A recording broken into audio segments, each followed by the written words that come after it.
The elevator doors closed with a soft hiss, trapping me inside with my thoughts and a stack of financial reports that seemed to grow heavier by the minute. Another late night at Morrison Industries meant another evening of takeout dinner and Netflix alone in my apartment.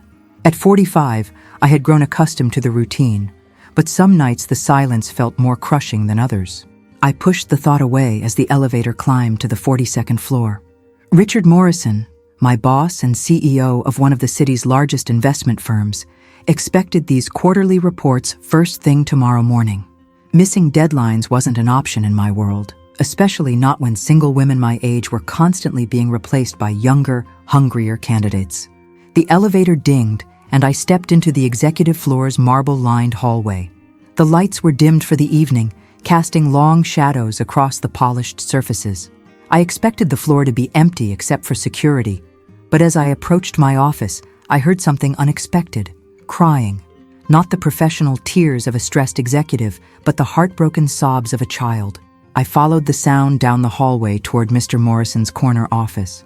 The door was slightly ajar, and through the gap, I could see a small figure huddled on the leather couch. It was Tommy, Mr. Morrison's 8-year-old son. I had seen him occasionally during school holidays when his nanny brought him to the office, but we had never really interacted. Tommy was rocking back and forth, his hands pressed tightly over his ears. His school uniform was wrinkled, and his face was red and streaked with tears. There was no sign of his father or the nanny. I hesitated at the doorway. Getting involved in my boss's personal family matters could be career suicide. But seeing that little boy in distress triggered something deep inside me. Maybe it was my maternal instincts, or maybe it was the memory of my own nephew Jake, who was diagnosed with autism when he was 7. "Tommy?" I said softly, stepping into the office. "Are you okay?" He didn't respond, continuing to rock and cover his ears. I recognized the signs immediately.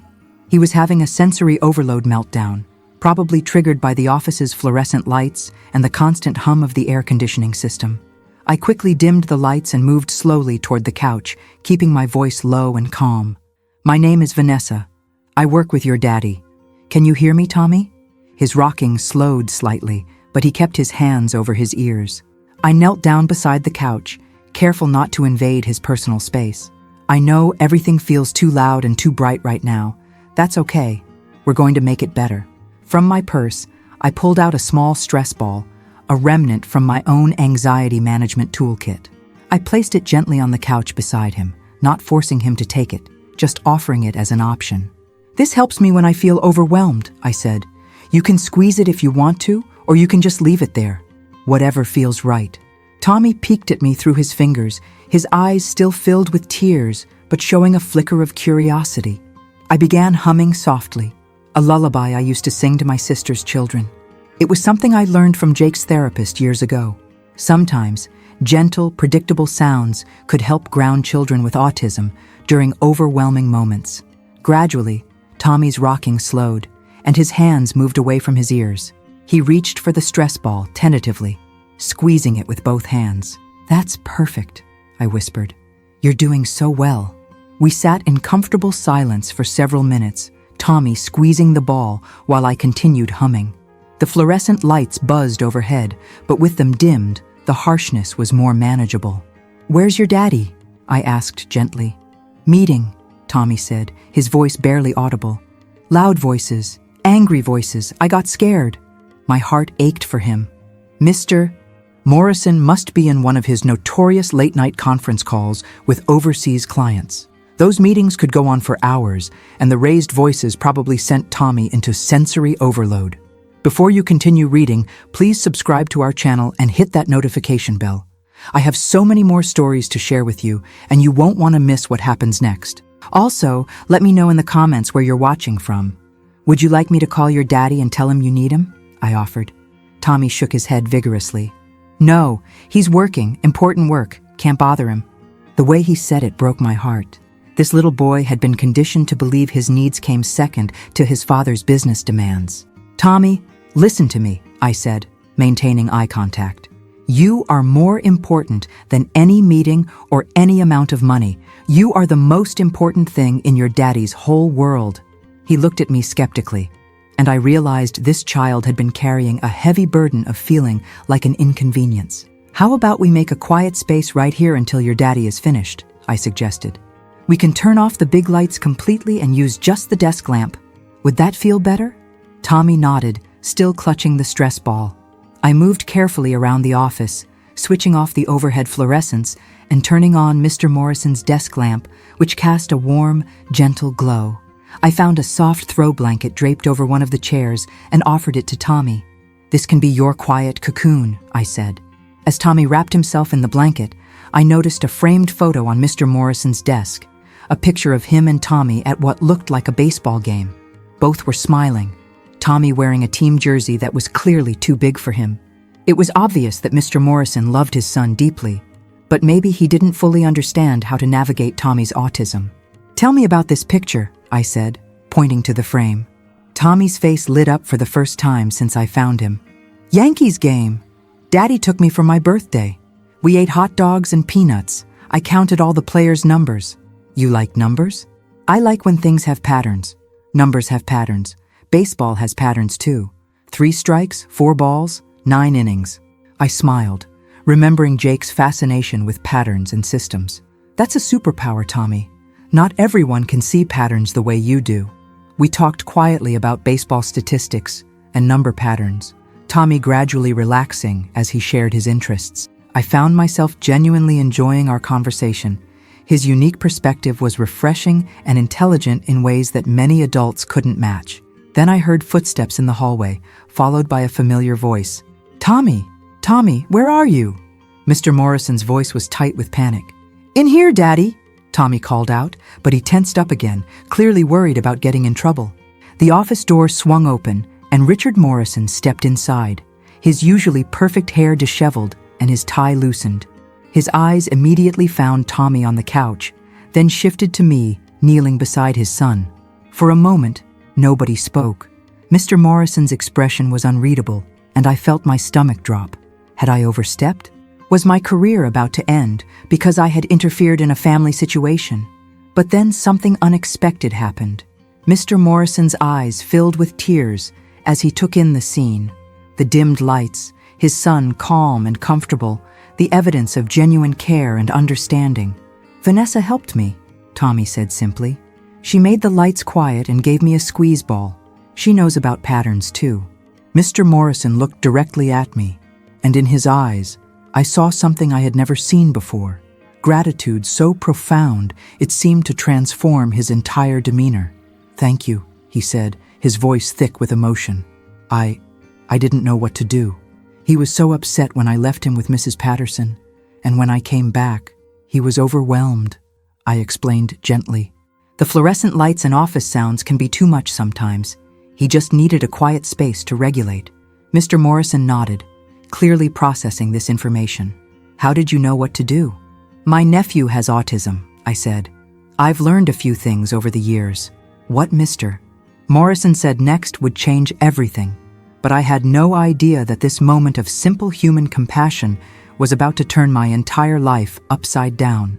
"Would you mind staying for a few more minutes?" Mr. Morrison asked, his voice softer than I had ever heard it. "I think Tommy is more comfortable with you right now than with me." The admission clearly cost him something. Richard Morrison was a man accustomed to being in control, to having all the answers. Acknowledging that his 8-year-old son felt safer with his employee than with his own father was a moment of raw vulnerability I never expected to witness.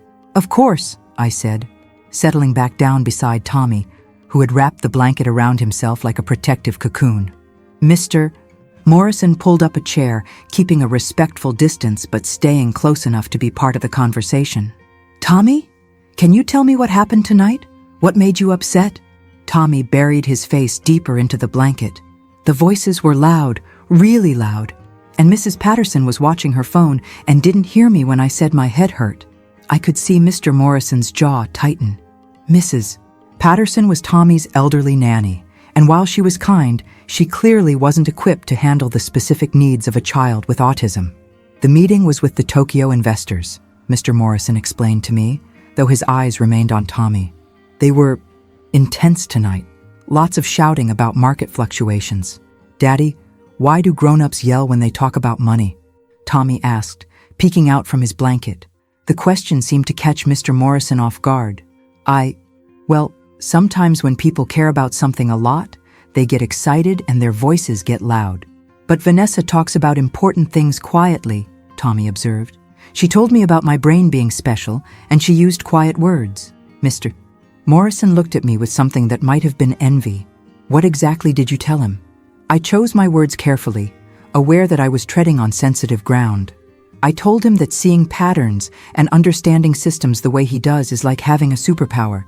Many people with autism have incredible gifts. They see the world differently, and that's valuable. A superpower? Mr. Morrison repeated, and I could hear the wonder in his voice. Tommy nodded enthusiastically, finally emerging fully from his blanket. Vanessa says my brain works like a computer, but better because computers can't feel happy when they find patterns. I watched Mr. Morrison's face as his son spoke. There was love there, certainly, but also a dawning realization that he had been missing something fundamental about his child. Tommy, Mr. Morrison said carefully, do the loud meetings happen a lot when you're here? Sometimes. When you have important calls, Mrs. Patterson puts me in the break room, but the refrigerator makes noises, and the coffee machine beeps, and it's too much. My heart ached as I imagined this sensitive child being placed in what was essentially a sensory nightmare while his father conducted business just down the hall. What if we made some changes, I found myself saying, then immediately wondered if I had overstepped again. I mean, if you wanted to make the office more comfortable for Tommy when he visits. Mr. Morrison leaned forward. What kind of changes? Well, I said, glancing at Tommy for reassurance. Noise-canceling headphones would help during loud meetings.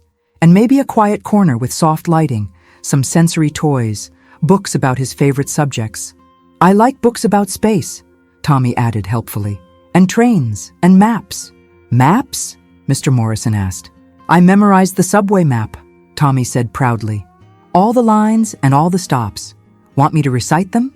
Before Mr. Morrison could answer, Tommy launched into a detailed recitation of the entire New York subway system, complete with transfer points and approximate travel times. His father sat in stunned silence as his son demonstrated a memory and analytical ability that would impress any adult. When Tommy finished, Mr. Morrison was quiet for a long moment. I had no idea, he said finally. Tommy, that's incredible. Tommy beamed at the praise, and I could see how much his father's approval meant to him. Mr. Morrison, I said gently, have you considered connecting with other parents of children with autism? There are support groups, resources, strategies that might help. He ran a hand through his hair. Honestly, Vanessa, I've been so focused on providing for Tommy financially that I haven't learned how to provide for him emotionally. His mother left when he was diagnosed 3 years ago. She said it was too hard, that she couldn't handle having a broken child. The bitterness in his voice was unmistakable, and I felt a surge of anger at a woman who would abandon her child for being different. Tommy isn't broken, I said firmly. He's different, and different can be beautiful. That's what I told Daddy, Tommy said, snuggling closer to me. Vanessa understands. She has kind eyes. Mr.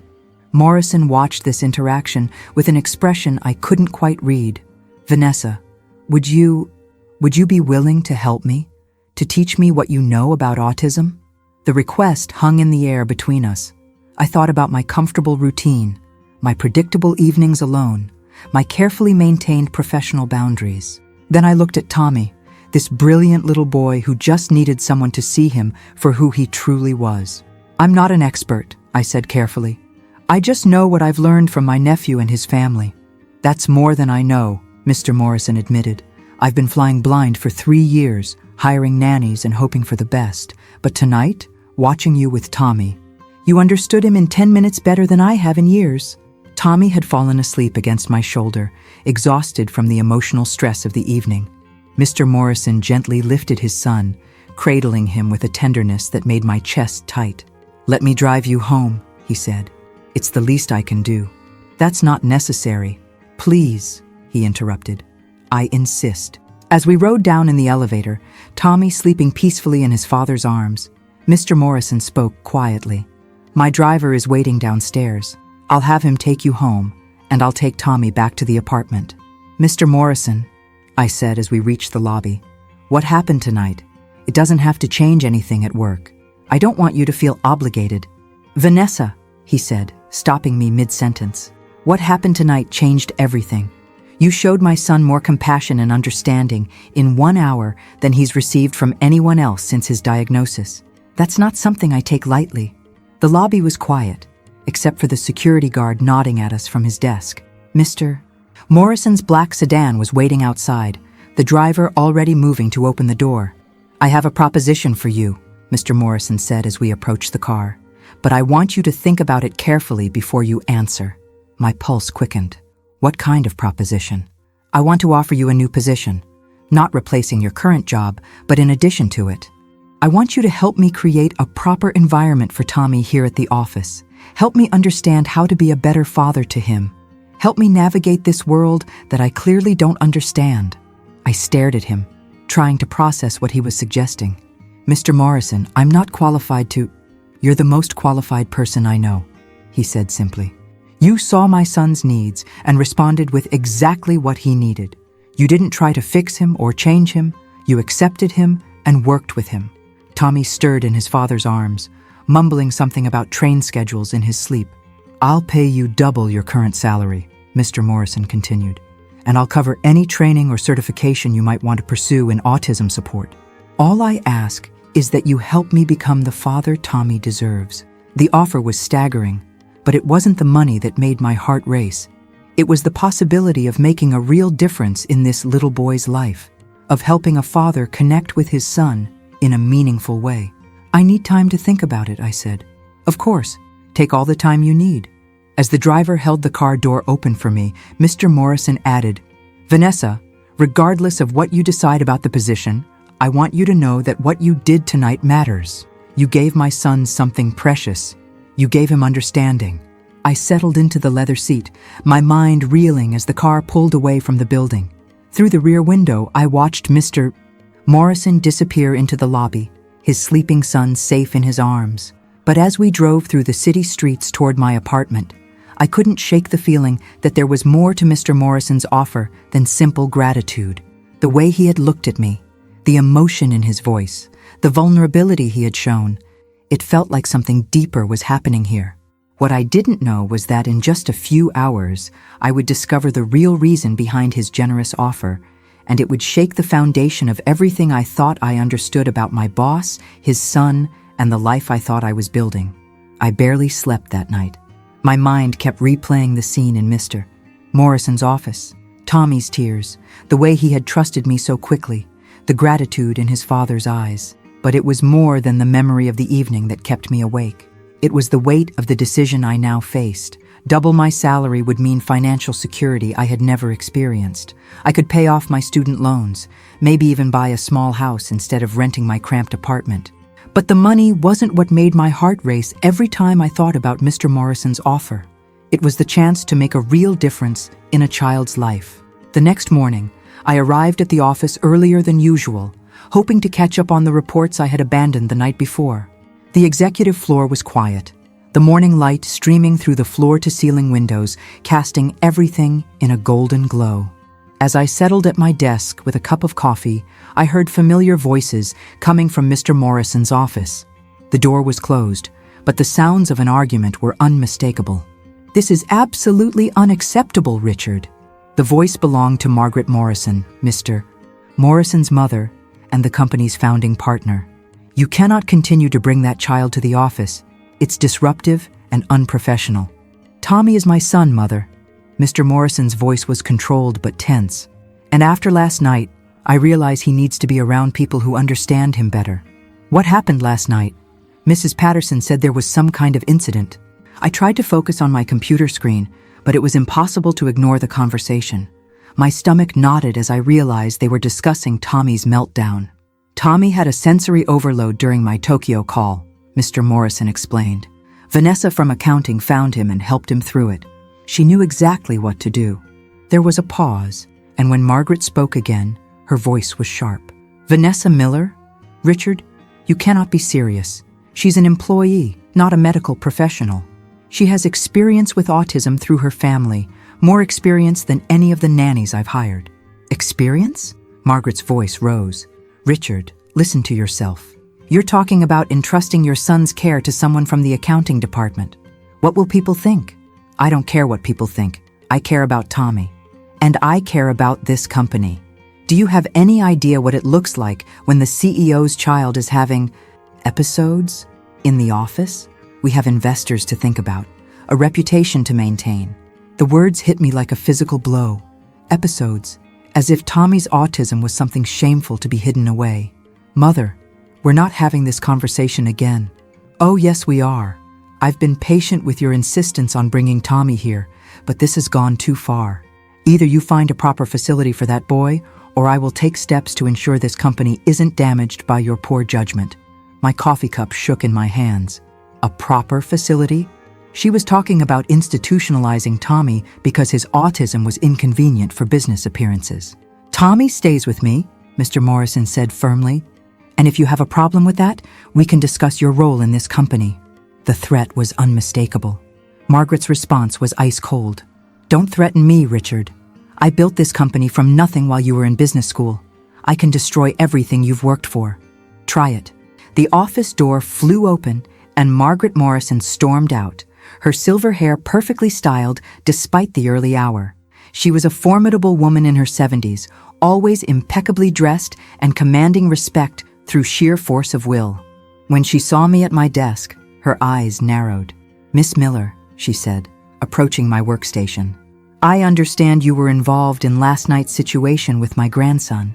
I stood up, trying to maintain professional composure despite my racing heart. "Yes, ma'am.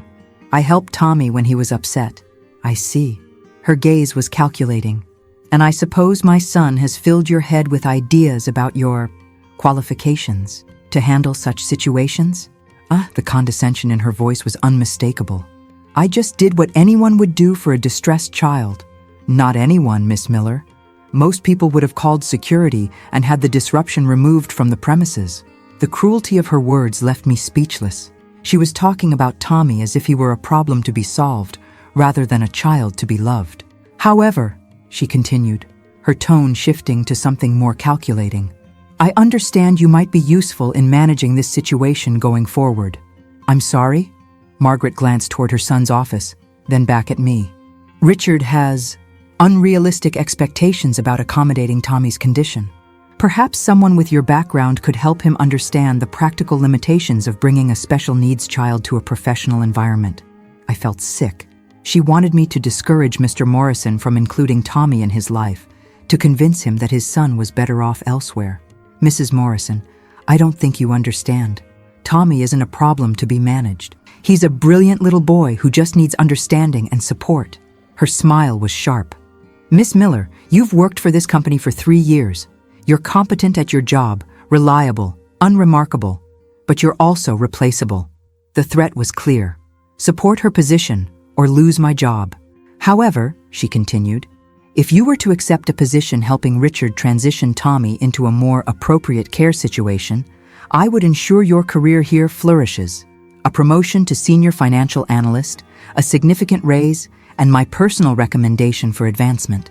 I stared at her, trying to process what she was offering. Career advancement in exchange for helping to separate a father from his son. "I need to think about it," I said finally. "Of course, but don't take too long. Richard's judgment is clearly compromised where the boy is concerned. He needs guidance from someone he trusts, and for some reason, he seems to trust you." Margaret walked away, leaving me standing at my desk with my hands trembling. The choice she was offering wasn't really a choice at all. Betray Tommy and Mr. Morrison for personal gain, or face the consequences of defying the company's most powerful board member. I was still processing the conversation when Mr. Morrison emerged from his office. He looked tired, the stress of the argument with his mother evident in the lines around his eyes. "Vanessa, could I speak with you for a moment?" I followed him back into his office, where he closed the door and gestured for me to sit down. "I suppose you heard some of that conversation with my mother." "Some of it," I admitted. He sighed, running a hand through his hair. "She means well, in her way. She's built her entire life around this company, and she sees Tommy's needs as a threat to everything she's worked for. And what do you see? I see a son who deserves better than I've been giving him. Last night opened my eyes to how much I've been failing him. The sincerity in his voice made my chest tight. Mr. Morrison, you're not failing him. You love him, and that matters more than you know. But love isn't enough if I don't know how to show it in ways he can understand. We sat in comfortable silence for a moment, both lost in our own thoughts. Vanessa, about my offer last night. I haven't made a decision yet, I interrupted. I know, but I need you to know that regardless of what my mother might have said to you, my offer stands. I want you to help me become a better father, not to help me find ways to hide my son away. His words hit me like a revelation. He knew. Somehow, he knew exactly what his mother had proposed. She spoke to you? He asked, reading my expression. I nodded, not trusting my voice. What did she offer you? A promotion, more money, career advancement. I met his eyes. In exchange for convincing you to place Tommy in some kind of facility. The muscle in his jaw tightened. And what did you tell her? That I needed to think about it. Good answer, because what I'm about to tell you will help you make your decision. He stood up and walked to the window, looking out at the city below. 3 years ago, when Tommy was diagnosed, my mother hired a specialist, not to help Tommy, but to provide documentation that he would be better served in a residential treatment facility. She presented me with a comprehensive report about how his condition would limit his potential and disrupt our family life. My blood ran cold. What did you do? I fired the specialist and told my mother that Tommy would always be part of my life. Period. He turned back to me. But she's never stopped trying to convince me otherwise. Every nanny who's quit, every difficult moment Tommy has had, she's used as evidence that I'm not capable of caring for him properly. And now? Now she sees you as either an ally in her crusade or a threat to be eliminated. The weight of the situation settled on my shoulders like a heavy cloak. I wasn't just deciding about a job offer.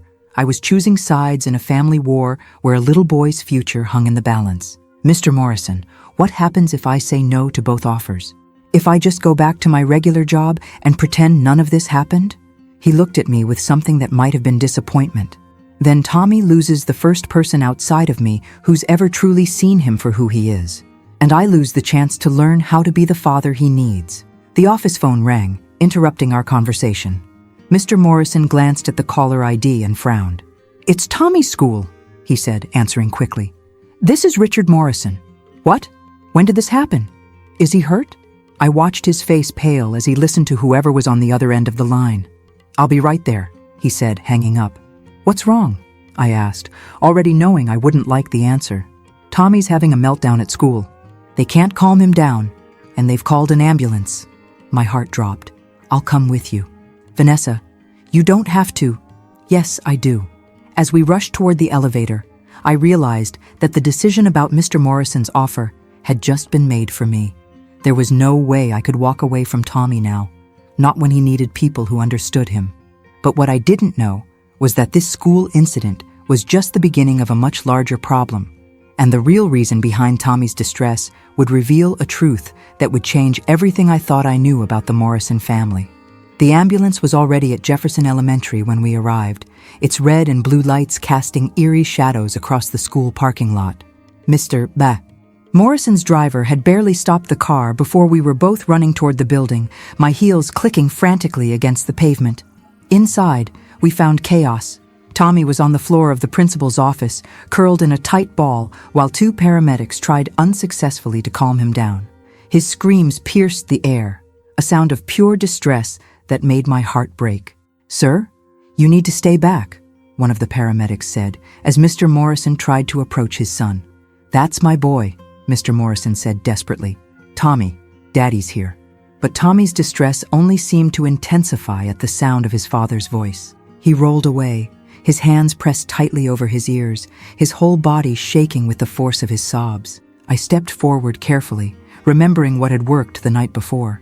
Can you turn off the fluorescent lights? I asked the principal, Mrs. Henderson. The lights? Why would... Please, I said firmly. Just trust me. Mrs. Henderson flipped the switch, plunging the office into the softer glow of natural light from the windows. The change was almost immediate, Tommy's screaming reduced to desperate whimpering. Everyone needs to step back and lower their voices, I said quietly. He's in sensory overload. I knelt down several feet away from Tommy, not approaching, but making my presence known. Tommy, it's Vanessa. Remember me from last night? We talked about baseball patterns. His rocking slowed slightly, and he peeked at me through his fingers. I brought my squeeze ball again, I said, pulling it from my purse. It's right here if you want it. Slowly, Tommy uncurled himself and crawled toward me. When he reached for the stress ball, I noticed something that made my blood run cold. There were red marks on his wrists, perfect finger-shaped bruises. Tommy, I said carefully, who hurt your arms? He pulled his sleeves down quickly, shooting a fearful glance toward the adults watching us. Tommy, Mr. Morrison said, his voice tight with controlled rage. Did someone grab you today? I was bad, Tommy whispered. I couldn't sit still in reading circle. Mrs. Foster said I was disrupting the class. Mrs. Henderson shifted uncomfortably. Mrs. Foster is our substitute teacher today. She may not be familiar with Tommy's special accommodations. What accommodations? I asked, though I was beginning to suspect there weren't any. Well, we've been working with the Morrisons to develop an individualized plan. For 3 years? Mr. Morrison's voice was dangerously quiet. Tommy has been at this school for 3 years, and you still don't have a plan in place? The principal's face flushed. Mr. Morrison, I assure you we've been doing our best to accommodate Tommy's needs, but he requires more specialized attention than we can provide in a traditional classroom setting. There it was again, the suggestion that Tommy belonged somewhere else, somewhere more appropriate for children like him. Where is Mrs. Foster now? I asked. She's in her classroom, preparing for the next. I want to speak with her, Mr. Morrison said, his business voice returning. Now, Mrs. Henderson clearly wanted to refuse, but the Morrison family donated significant funds to the school. Of course. Tommy, would you like to wait in the nurse's office while we talk to Mrs. Foster? I want to stay with Vanessa, Tommy said, clinging to my arm.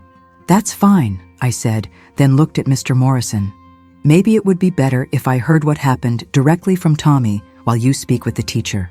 He nodded, understanding that Tommy might be more honest without his father present. I'll be right back, he promised his son. After the adults left, I helped Tommy settle into a chair by the window. The natural light was much gentler than the harsh fluorescence, and he seemed to relax slightly. Can you tell me what happened in reading circle today? I asked gently. Tommy fidgeted with the stress ball, his eyes focused on his hands rather than my face. Mrs. Foster was reading a story about a family, but she was reading it wrong. Wrong how? The daddy in the story was supposed to have a deep voice, but she was making it sound squeaky. And the little girl was supposed to sound happy, but Mrs. Foster made her sound sad. It was all wrong, and I couldn't stop thinking about it. I nodded, understanding. Children with autism often have very specific ideas about how things should be, and deviations from those expectations can be deeply distressing. So I started rocking, because the wrongness was too much in my head, Tommy continued. And Mrs. Foster told me to sit still. But I couldn't sit still because the story was still wrong. What happened next? Tommy's voice got smaller. She came over and grabbed my arms and pulled me up. She said I was being disrespectful and that children like me needed firmer boundaries. My hands clenched into fists. A teacher had physically grabbed an autistic child for stimming, the self-regulatory behavior that helped him cope with overwhelming sensory input. She shook me a little and said that my daddy paid too much money for me to act like a baby. All the other kids were staring, and I wanted to disappear. Oh, Tommy. My heart ached for him. You weren't being bad. You were doing what your brain needed to help you feel better. But she said, she was wrong, Tommy. Adults can be wrong sometimes, even teachers. What she did to you was not okay. Tommy looked up at me with wide, trusting eyes. Really? Really. Your brain works differently than other kids' brains, and that's not bad or wrong. It's just different. Sometimes you need to rock or fidget or move to help your brain feel calm, and that's perfectly okay. We sat in comfortable silence for a moment, Tommy squeezing the stress ball rhythmically. Then he asked the question that broke my heart. Vanessa, why doesn't anyone understand me except you and sometimes Daddy? Before I could answer, angry voices erupted from the hallway. Through the partially open door, I could hear Mr. Morrison's voice, tight with controlled fury. Let me understand this correctly, Mrs. Foster. You physically restrained my son because he was rocking during story time? Mr. Morrison, the child was being disruptive. In my 30 years of teaching, I've found that firm boundaries are essential for children with behavioral issues. Behavioral issues? The temperature in Mr. Morrison's voice dropped several degrees. My son has autism, Mrs. Foster. He wasn't misbehaving. He was self-regulating. Sir, I understand you want to make excuses for the boy, but coddling him won't prepare him for the real world. Children like Tommy need to learn that their quirks aren't acceptable in normal society. Tommy flinched at her words, and I felt my own anger rising. How dare this woman talk about a child as if he were defective? Furthermore, Mrs. Foster continued, I've been teaching long enough to recognize when a child needs more specialized care than a regular classroom can provide. Perhaps it's time to consider alternative educational options. There it was again. The suggestion that Tommy belonged somewhere else, hidden away from normal society. Mrs. Foster, Mr. Morrison's voice was deadly calm. You're fired. Excuse me? You heard me. Security will escort you from the building immediately. You will never teach another child in this district if I have anything to say about it. You can't fire me. I don't work for you. No, but the Morrison Foundation provides significant funding to this school district. I'm quite certain the superintendent will be very interested to hear about a teacher who physically abuses special needs children. The argument continued, but I focused my attention back on Tommy, who was trembling beside me. Hey, I said softly. Your daddy is taking care of everything. You're safe now. Is Mrs. Foster in trouble because of me? Tommy asked, his voice small. Mrs. Foster is in trouble because she hurt you, not because you did anything wrong. There's a big difference. A few minutes later, Mr. Morrison returned to the office, his face flushed with anger, but his voice gentle when he spoke to his son. Tommy, we're going home now. You don't have to worry about Mrs. Foster anymore. As we prepared to leave, Mrs. Henderson approached us with obvious reluctance. Mr. Morrison, I hope you understand that this was an isolated incident. Mrs. Foster was only here temporarily. Mrs. Henderson, Mr. Morrison interrupted, this isn't just about one substitute teacher.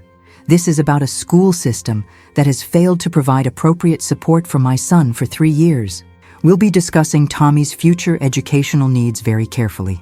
The ride back to the office was quiet, Tommy exhausted from the emotional trauma of the day. He fell asleep against my shoulder in the back seat, his breathing finally steady and calm. I should have known, Mr. Morrison said quietly, his eyes fixed on the city passing by outside the window. I should have seen that they weren't really equipped to handle his needs. You trusted them to do their job, I replied. That's not your fault, isn't it? I'm his father. I should have been paying closer attention. I thought about my nephew Jake and how many schools my sister had to try before finding one that truly understood autism. Mr. Morrison, finding the right educational environment for children with autism is incredibly difficult. Most teachers simply aren't trained to understand their needs. Like you understand them? I learned from watching my sister advocate for Jake. She had to become an expert because no one else would. Mr. Morrison was quiet for a moment. Is that what you think I need to do? Become an expert in my own son's condition? I think you need to trust your instincts as a father and find people who see Tommy for who he really is, not as a problem to be fixed. When we arrived back at the office building, Tommy was still sleeping. Mr. Morrison carried him carefully, and I found myself walking beside them, feeling like I was part of something important. But as we entered the lobby, I saw Margaret Morrison waiting by the elevators, her expression thunderous. When she saw the three of us together, her son carrying his child, me walking protectively alongside, her eyes narrowed with calculation. Richard, we need to talk, she said, her voice cutting through the quiet lobby. Immediately. Not now, Mother. Tommy needs... This has gone far enough, she said, her voice rising slightly. First, the scene in the office last night, now this incident at school. When will you admit that boy needs professional care? Tommy stirred in his father's arms, and I saw him tense as he recognized his grandmother's voice. Margaret, I said, stepping forward before I could stop myself. He's been traumatized enough for one day. Her gaze shifted to me, cold and calculating. Miss Miller, I don't recall asking for your opinion on family matters. The elevator arrived with a soft ding, and we all stepped inside. The tension in the small space was suffocating. "Richard," Margaret continued as the doors closed, "I've made some calls. Hillcrest Academy has an opening in their residential program. It's exactly what Tommy needs: structured environment, specialized staff, 24-hour care." "No," Mr. Morrison said flatly. "It's not negotiable anymore. The school incident today proves that Tommy cannot function in normal social situations. He needs help that you cannot provide." Tommy was fully awake now, his eyes wide with fear as he listened to his grandmother discuss sending him away. "Daddy," he whispered, "are you sending me away?" The pain in Mr. Morrison's eyes was unmistakable. "Never, Tommy. You're staying with me no matter what." Margaret's expression hardened. "Richard, if you won't think of Tommy's needs, think of the company. This incident today will be all over the school district by tomorrow. How do you think that reflects on Morrison Industries?" "I don't care," he said simply. "Well, I do. And as majority shareholder, I have the authority to make decisions that protect this company's interests." The elevator stopped at the executive floor, and Margaret stepped out first. "You have until tomorrow morning to make arrangements for the boy," she said. "If you won't do what's necessary, I will." As the elevator doors closed behind her, leaving us alone, I realized that the battle lines had been drawn. Margaret Morrison was prepared to use her corporate power to force her grandson into an institution, and Mr. Morrison was prepared to fight her. But what none of us knew was that Margaret had already set her plan in motion, and by morning, everything would change in ways we never could have imagined. That night, I couldn't sleep. Every time I closed my eyes, I saw Tommy's terrified face when his grandmother talked about sending him away. I kept thinking about the bruises on his wrists, the fear in his voice, the way he had clung to me for comfort. At 3 a.m., my phone rang. The caller ID showed Mr. Morrison's name. "Vanessa, I'm sorry to call so late, but I need your help." His voice was strained, desperate. "Tommy won't stop crying. He keeps asking if I'm going to send him to the bad place." My heart broke. "I'll be right there." "You don't have to. Give me your address. I'm coming." 30 minutes later, I was standing outside a penthouse apartment on the Upper East Side. Mr. Morrison answered the door looking haggard, still in his clothes from the day, but wrinkled and disheveled. "Thank you for coming," he said, leading me inside. I didn't know who else to call. The apartment was stunning, floor-to-ceiling windows overlooking Central Park, expensive furniture, artwork that probably cost more than I made in a year. But despite its luxury, it felt cold somehow, more like a showroom than a home. Tommy's room was different. It was clearly designed with his needs in mind. Soft lighting, noise-reducing curtains, shelves lined with books about trains and space, and a collection of maps covering one entire wall. This was where the real Mr. Morrison lived, the father who truly understood his son. Tommy was curled up in his bed, tears streaming down his face. When he saw me, he sat up immediately. "Vanessa, you came back." "Of course I did," I said, sitting on the edge of his bed. "Your daddy said you were upset. Grandmother wants to send me to a bad place where kids like me have to live without their families," he whispered. "Daddy says he won't let her. But what if she makes him?" I glanced at Mr. Morrison, who was leaning against the doorframe watching us. The pain in his eyes was unmistakable. "Tommy, can you tell me what you know about this place?" I asked gently. "I looked it up on Daddy's computer," he said, wiping his nose with his sleeve. "Hillcrest Academy. It looks like a prison with pretty gardens. Kids live there all the time, even on weekends and birthdays. The fact that this 8-year-old had researched the institution himself broke my heart. He was smart enough to understand exactly what his grandmother was proposing. "But here's the thing, Tommy," I said, choosing my words carefully. "Your daddy loves you more than anything in the world. And sometimes when people love someone that much, they fight really hard to keep them safe. But grandmother has more power," Tommy said with the stark honesty that children possess. "She owns the company. She can make Daddy do things." Mr. Morrison stepped into the room. "Tommy, I need you to listen to me very carefully. No matter what grandmother says or does, you are my son and you belong with me. I will never, ever send you away." "But what if she makes you?" "She can't make me. I'm your father, and that's more important than any company or any amount of money." Tommy considered this, then looked at me. "Vanessa, do you think Daddy means it?" The question hung in the air between us. I could see that Mr. Morrison needed me to validate his promise, to be the bridge between his love for his son and Tommy's fear of abandonment. "I think your daddy would do anything to protect you," I said finally. "And I think he's going to need our help to make sure grandmother understands that." "Our help?" Mr. Morrison asked. I took a deep breath, realizing I was about to commit to something that would change my life completely. "I want to accept your offer. I want to help you fight for Tommy." Tommy's face lit up for the first time since the school incident. "Really? You'll stay with us?" "If your daddy still wants me to, yes." Mr. Morrison's relief was visible, more than ever. After Tommy finally fell asleep, Mr. Morrison and I sat in his living room with cups of coffee, planning our next moves. "I've been thinking about what my mother said," he began, "about her authority as majority shareholder. Technically, she's right. She could make my life at the company very difficult. But she can't force you to institutionalize Tommy, can she? Not directly. But she can make it financially impossible for me to care for him. If she removes me from the company, I lose my income, my health insurance, everything." The ruthlessness of it took my breath away. She would really do that to her own grandson? She believes she's doing what's best for him. In her mind, she's saving Tommy from a father who can't provide proper care. He rubbed his eyes tiredly. Maybe she's right. Maybe I have been failing him. "Stop," I said firmly. "Don't let her make you doubt yourself. You saw how Tommy responded to you tonight. He knows you love him, and that matters more than perfect parenting techniques. But what if love isn't enough? What if he really would be better off in a place with trained professionals?" I thought about my nephew, Jake, about all the professionals who had tried to fix him instead of accepting him.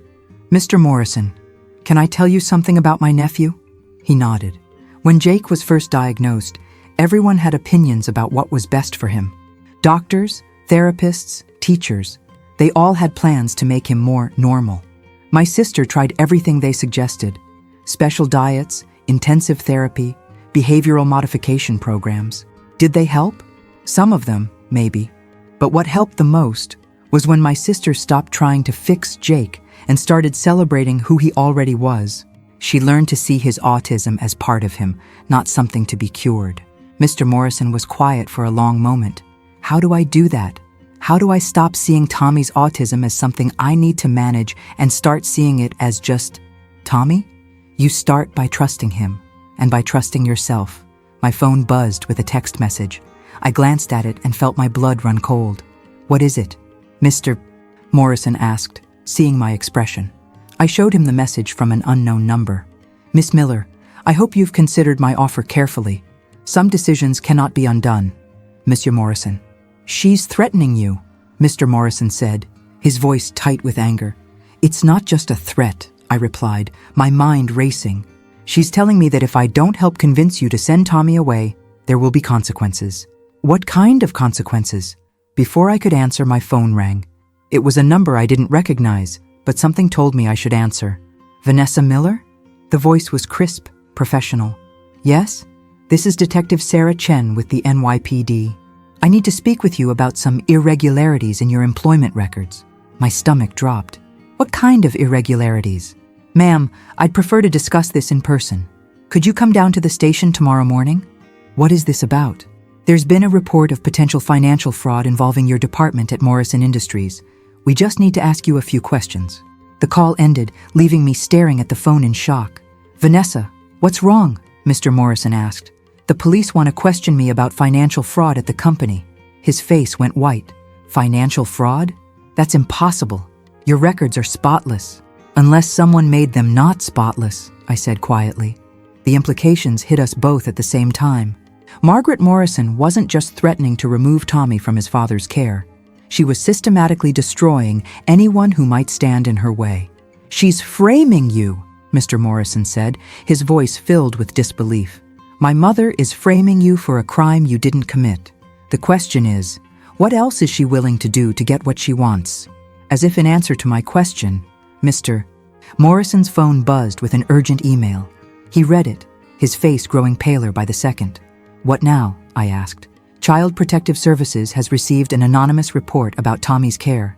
They're opening an investigation." The room seemed to spin around me. Margaret Morrison had just declared war, and she was fighting with weapons we hadn't even known existed. Mr. Morrison, I said slowly, I think we're in more trouble than we realized. But even as the walls seemed to be closing in around us, neither of us could have predicted what would happen next, or how far Margaret Morrison was truly willing to go to separate Tommy from his father. The next morning felt like walking into a battlefield. I arrived at Morrison Industries early, hoping to gather my thoughts before facing whatever Margaret Morrison had planned next. But as I stepped off the elevator onto my floor, I immediately knew something was wrong. 2 security guards stood by my desk, along with a woman in a severe gray suit carrying a briefcase. Miss Miller? The woman approached me with a cold smile. I'm Janet Pierce, internal auditor. I need you to come with me immediately. What's this about? Discrepancies in the quarterly reports you submitted. Significant discrepancies. My heart hammered against my ribs. The reports I had been working on the night Tommy had his meltdown. The ones I had abandoned when I found him crying in his father's office. I'd like to call my supervisor. That won't be necessary. Please surrender your company badge and any materials in your possession. The security guard stepped closer, and I realized I was being escorted from the building like a criminal. As we walked toward the elevator, I could see my coworkers staring, whispering among themselves. By lunchtime, everyone would know that Vanessa Miller had been fired for financial impropriety. This is a mistake, I said desperately. I haven't done anything wrong. That will be determined by our investigation, Janet Pierce replied smoothly. In the meantime, you're suspended without pay, pending the outcome of both internal and external reviews. External reviews, the police investigation. Margaret Morrison had orchestrated this perfectly. Destroy my credibility, eliminate my income, and remove me from Tommy's life in one decisive strike. As we reached the lobby, I saw Mr. Morrison emerging from another elevator, his face a mask of controlled fury. Vanessa! He called out, striding toward us. What's going on here? Sir, I'm going to have to ask you to step back, one of the security guards said. This is company business. I am the company, Mr. Morrison replied coldly. Ms. Pierce, by whose authority are you removing one of my employees? Janet Pierce straightened her shoulders. By order of the board of directors, Mr. Morrison. There's been evidence of financial misconduct that requires immediate investigation. What evidence? Doctored quarterly reports, unauthorized access to sensitive financial data, and possible embezzlement. I watched Mr. Morrison's face cycle through disbelief, anger, and finally, a cold understanding of what was really happening. Where's my mother? He asked quietly. Mrs. Morrison is in her office, available for consultation if needed. I'm sure she is. Mr. Morrison turned to me, his eyes filled with something that looked like an apology. Vanessa, don't say anything to anyone until you have legal representation. Do you understand me? Before I could respond, the security guards were escorting me from the building, leaving me standing on the sidewalk in the morning sun, unemployed and under criminal investigation. I took the subway home in a daze, my mind reeling with the speed at which my life was falling apart. As I climbed the stairs to my apartment, I found Detective Chen waiting by my door. Ms. Miller, thank you for meeting me, she said, as if I'd had a choice. I have some questions about your access to Morrison Industries' financial systems.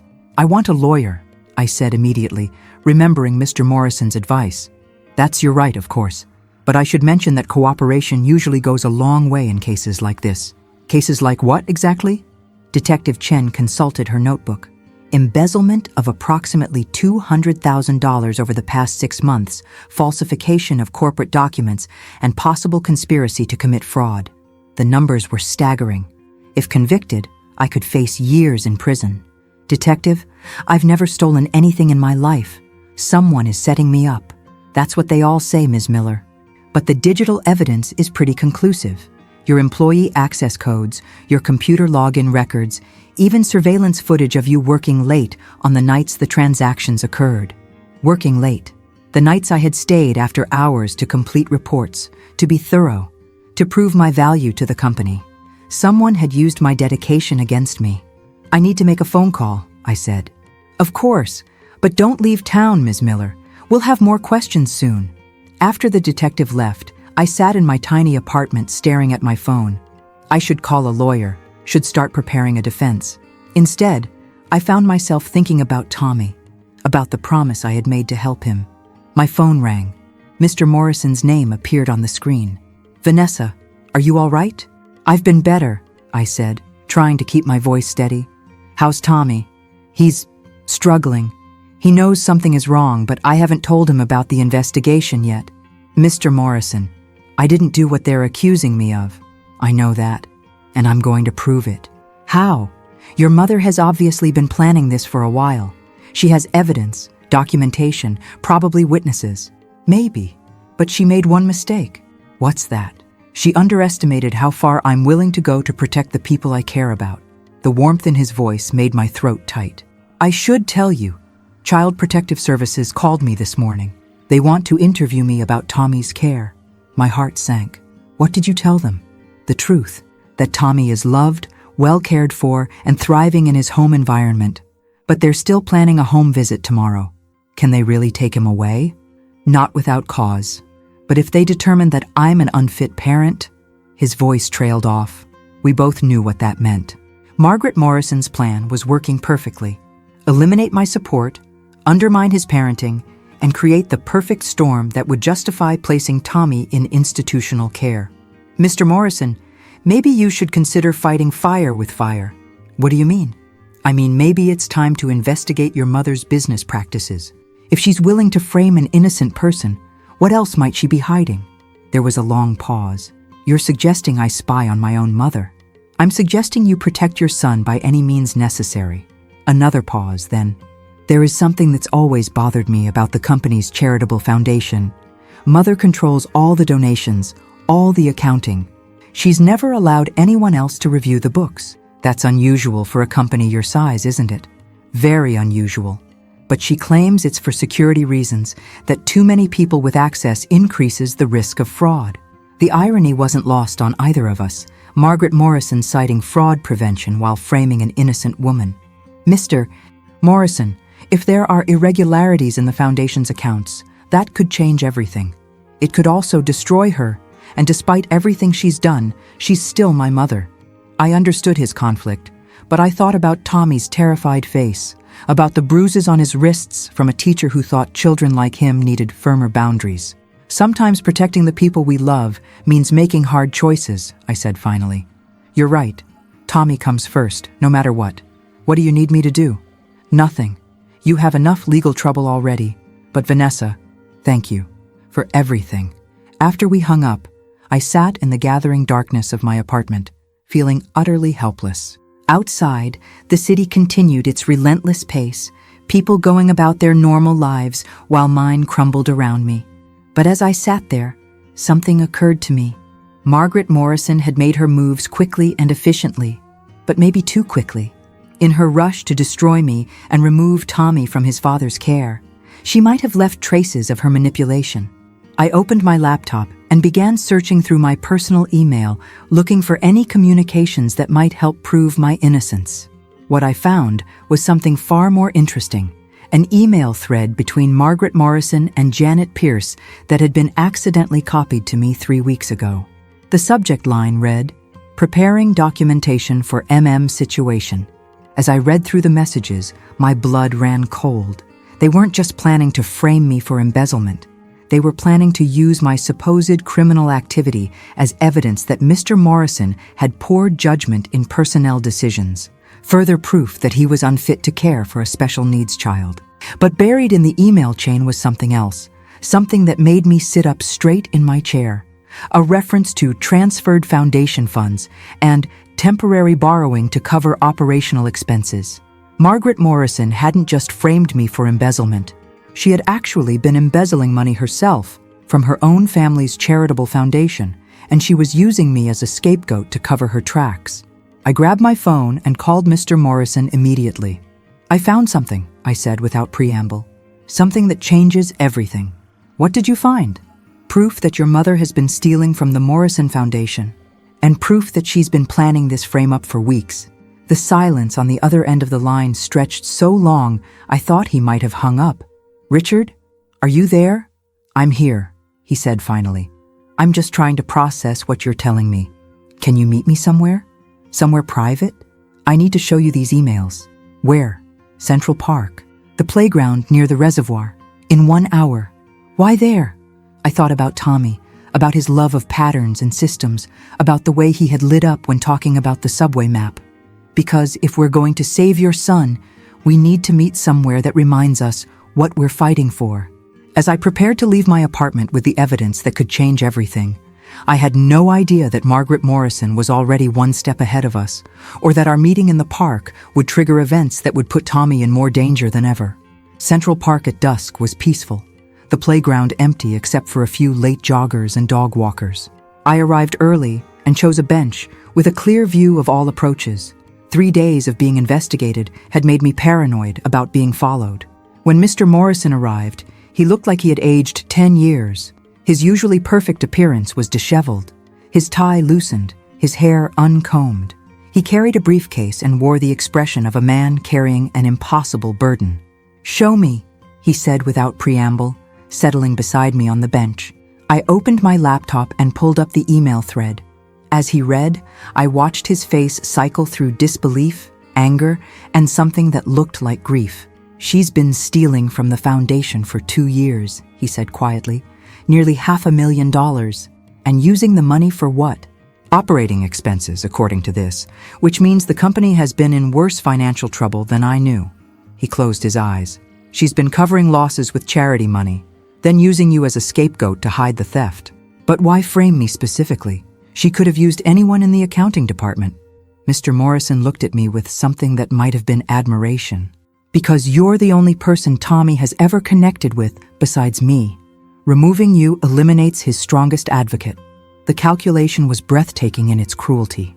Margaret Morrison hadn't just been protecting her financial crimes. She had been systematically removing every obstacle to institutionalizing her grandson.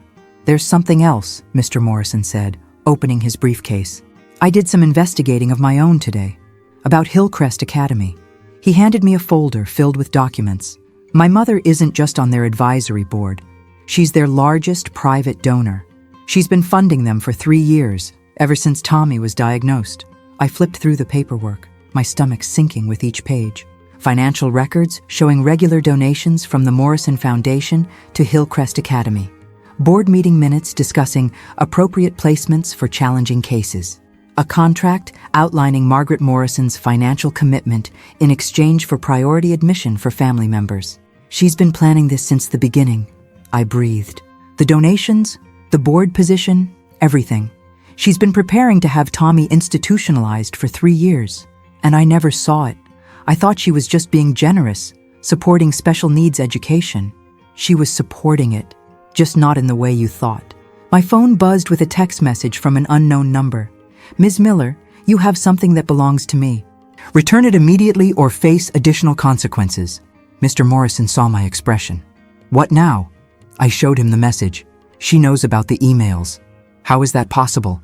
Before I could answer, another message arrived. "Richard, bring the boy to Hillcrest Academy tomorrow morning, or the authorities will be forced to take more serious action regarding both your criminal employee and your fitness as a parent." Mr. Morrison's face went white. "She's escalating. The CPS investigation, the criminal charges against you, they're all part of the same plan." "What do you mean?" "Think about it. If you're convicted of embezzlement and I'm under investigation for poor judgment in hiring, and Tommy has documented behavioral problems at school, CPS has everything they need to remove him from my care." The brilliance of Margaret Morrison's strategy was terrifying. She had created a perfect storm of circumstances that would make institutionalizing Tommy seem not just reasonable, but necessary. "Richard," I said carefully, "what if we go to the police? Show them the evidence of her embezzlement. With what credibility? You're under investigation for the same crime, and I'm a father desperate to keep his son. Who's going to believe us?" He was right. Margaret Morrison had positioned herself as the concerned grandmother and responsible business owner, while painting us as criminals and unfit caregivers. "Then we need help from someone with credibility," I said. "Someone she can't touch." "Like who?" I thought about Detective Chen, about the professional way she had approached the investigation. What if we could prove to the police that the real embezzlement was committed by someone else? Show them the email trail, the foundation records? It's worth a try, but we'd need more than just emails. We'd need access to the foundation's actual bank records, proof of the transfers. "Do you have access to those accounts?" Normally, yes. But Mother probably changed the access codes as soon as she started this campaign against you. My phone rang. The caller ID showed a number I didn't recognize, but when I answered, Tommy's voice came through the speaker. Vanessa? Are you there? Tommy? Where are you calling from? Daddy's office phone. He's talking to grandmother in her office, and there's lots of yelling. My blood ran cold. Tommy, where exactly are you right now? The big conference room. Mrs. Patterson brought me here after school, but she fell asleep in the chair. I can hear Daddy and grandmother through the wall, and they're saying my name a lot. I grabbed Mr. Morrison's arm and pointed to the phone. He leaned in to listen. Tommy, I said carefully, can you hear what they're saying? Grandmother is saying the nice place with other kids like me will help me learn to be normal. And Daddy is saying very bad words that I'm not supposed to repeat. Tommy, I need you to listen to me very carefully. Can you get to your daddy's office without going past your grandmother's office? Yes, I think so. Why? Because I need you to be with your daddy right now. Can you wake up Mrs. Patterson and ask her to take you there?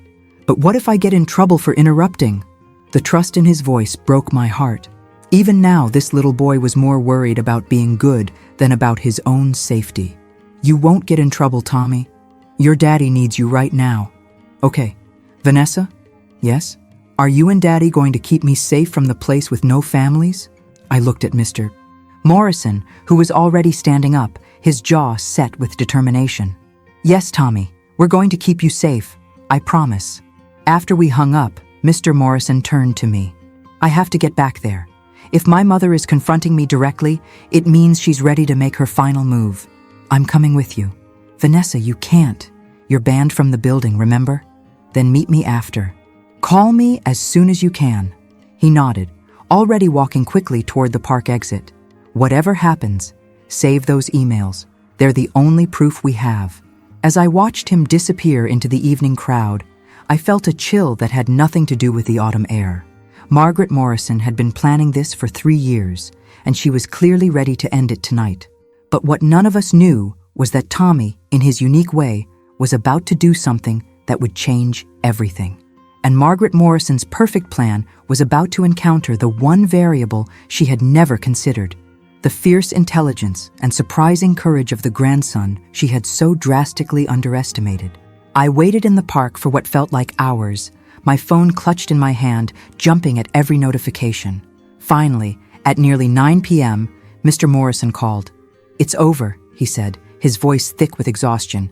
Meet me at my apartment. And Vanessa, bring those emails. We're going to need them tonight. The ride to his building was a blur of city lights and racing thoughts. When I arrived, Mr. Morrison answered the door immediately, as if he had been waiting by the window. Where's Tommy? I asked, noticing the unusual quiet in the apartment. Asleep finally. But first, let me tell you what happened. We sat in his living room, and he began to speak, his voice low to avoid waking his son. When I got back to the office, my mother had already set everything in motion. CPS was on their way for an emergency removal, citing concerns about Tommy's safety and my ability to provide appropriate care. My stomach dropped. They were really going to take him tonight? That was the plan. But Tommy, Mr. Morrison's voice carried a note of pride, mixed with amazement. Tommy saved us all. What do you mean? Remember how I told you he memorized the subway map? Well, apparently, he's also been memorizing other things. When he heard my mother and me arguing about his future, he went to her office. While you were arguing? He used his key card, the one I gave him for emergencies, to access her private elevator. By the time we realized he was missing, he had already been in her office for 20 minutes. I had a feeling I knew where this was going. What did he find? Mr. Morrison smiled for the first time in days. Everything. Tommy has this incredible ability to see patterns, remember? He looked at the papers on my mother's desk and immediately recognized that the numbers didn't match. What numbers? The foundation donation records she had printed out, preparing to show CPS how generous and responsible she was. Tommy saw that the amounts on the donation receipts didn't match the amounts on the bank statements. I felt a surge of hope. He caught the discrepancies. More than that, he photographed everything with my mother's tablet, dozens of documents showing the real financial picture. When my mother found him in her office, he had already sent everything to my email account. The brilliance of it took my breath away. An 8-year-old boy with autism had accomplished what trained investigators might have missed. He had seen the pattern that exposed his grandmother's crimes. How did Margaret react? Mr. Morrison's expression darkened. She tried to explain it away, said Tommy didn't understand what he was looking at. But by then, I had the documents, and the evidence was overwhelming. What about CPS? That's where it gets interesting. When they arrived, my mother was in full damage control mode, trying to maintain her story about Tommy needing institutional care. But Tommy... Mr. Morrison paused, his eyes bright with paternal pride. Tommy gave them a presentation. A presentation? About patterns. He showed them how the numbers in grandmother's documents had patterns that meant someone was taking money from the charity. He explained it like he was talking about his subway maps. Clear, logical, systematic. I could picture it perfectly. Tommy, in his matter-of-fact way, explaining complex financial fraud as if it were as simple as counting train stops. The CPS worker was amazed. Mr. Morrison continued. Here was this supposedly disturbed child demonstrating analytical skills that most adults don't possess. It became pretty obvious that Tommy didn't need institutional care. He needed protection from the person trying to put him there. What happened to Margaret? She's been arrested. The police took Tommy's evidence along with the emails you found. Detective Chen called an hour ago. They're dropping all charges against you and opening a full investigation into the foundation's finances. Relief flooded through me like warm water. It's really over? The criminal charges, yes, but there's something else. Mr. Morrison's expression grew serious. With my mother facing federal fraud charges, Morrison Industries is going to need restructuring. The board is asking me to step up as full CEO. That's wonderful, isn't it? It is, but it also means longer hours, more responsibility, more demands on my time. He looked toward Tommy's room. I'll need help more than ever. Real help from someone who understands Tommy and can advocate for him when I can't. I understood what he was asking, but I needed to hear him say it. Vanessa, I'm not just offering you a job anymore. I'm offering you the chance to be part of our family, not as an employee, but as someone who matters, someone Tommy needs, someone I need. The words hung between us, heavy with possibility and meaning. Are you sure? I asked quietly. This has been an incredibly intense few days. Maybe you should think about it when things calm down. I've been thinking about it since the night I found you helping my son. The night you showed me what real compassion looks like. He reached for my hand. Tommy adores you. You understand him in ways I'm still learning. And you? And I think I'm falling in love with you.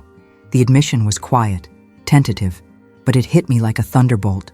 In all my imaginings about how this situation might resolve, I had never allowed myself to consider this possibility. Richard, I said carefully, a lot has happened. Your son's safety, your mother's betrayal, the stress of everything we've been through. I know what I feel, he said firmly. And I know that when I thought I might lose you both, it felt like my world was ending. Before I could respond, we heard movement from Tommy's room. A moment later, he appeared in the doorway in his pajamas, rubbing his eyes. Daddy? Is Vanessa staying forever now? Mr. Morrison looked at me, questioningly. That depends. Vanessa, what do you say? Will you stay with us? I looked at this little boy who had saved his father's company with nothing but his remarkable mind and pattern recognition. I thought about the past few days, about the way Tommy had trusted me, about the way Mr. Morrison had fought for his son, despite impossible odds. Yes, I said finally. I'll stay. Tommy ran to me, throwing his arms around my waist. I knew you would. I saw the pattern. What pattern? I asked, kneeling down to his level. The happy pattern, he said simply. When you and Daddy are both here, everything feels right, like when all the subway lines connect perfectly at the station. Mr. Morrison knelt beside us, wrapping his arms around both Tommy and me. For the first time in days, maybe years, everything felt peaceful. So what happens now? I asked. Now, Mr. Morrison said, we figure out how to be a family. We find Tommy a school that understands and celebrates who he is. We build a life together. And grandmother? Tommy asked quietly. Grandmother is going to have to learn that families stick together, Mr. Morrison said gently. And that being different isn't something that needs to be fixed. As we sat there on the living room floor, Tommy between us drawing patterns in the air with his finger, I realized that Margaret Morrison's plan had backfired completely. In trying to separate this family, she had actually brought us closer together. In trying to prove that Tommy was too difficult to love, she had shown us just how extraordinary he truly was. "Vanessa?" Tommy said, interrupting my thoughts. "Yes? Thank you for seeing my patterns. Most grown-ups don't understand them." I squeezed his hand gently. "Thank you for showing them to me, Tommy. They're beautiful." And they were. All of them. The mathematical patterns he saw in numbers, the logical patterns he found in systems, and most importantly, the emotional patterns he had recognized in our little makeshift family. He had seen what we adults had been too afraid to acknowledge, that sometimes the most broken-looking things could create the most beautiful designs. 6 months later, we were officially a family. Mr. Morrison and I were married in a small ceremony in Central Park, with Tommy as our ring-bearer, proudly explaining to anyone who would listen about the mathematical significance of circular jewelry. He was thriving in a new school that celebrated neurodiversity, and I had started a foundation dedicated to autism advocacy and family support. Margaret Morrison was serving a federal sentence for embezzlement, but we visited her occasionally. Prison had humbled her, and she was slowly learning to see Tommy not as a problem to be managed, but as the brilliant, loving grandson he had always been. But perhaps the most beautiful pattern of all was the one I saw every morning when I woke up in our home. Tommy at the kitchen table, mapping out his day with the same precision he brought to everything else, while his father made breakfast and hummed off-key. It was chaos and order, routine and spontaneity, challenge and joy, all woven together into something that looked, from the outside, like it shouldn't work. But it did work, because we had learned the most important lesson of all. Love doesn't require perfection. It just requires seeing the beauty in what already exists and fighting to protect it no matter what. Tommy had taught us that different wasn't broken. It was just another way of being whole.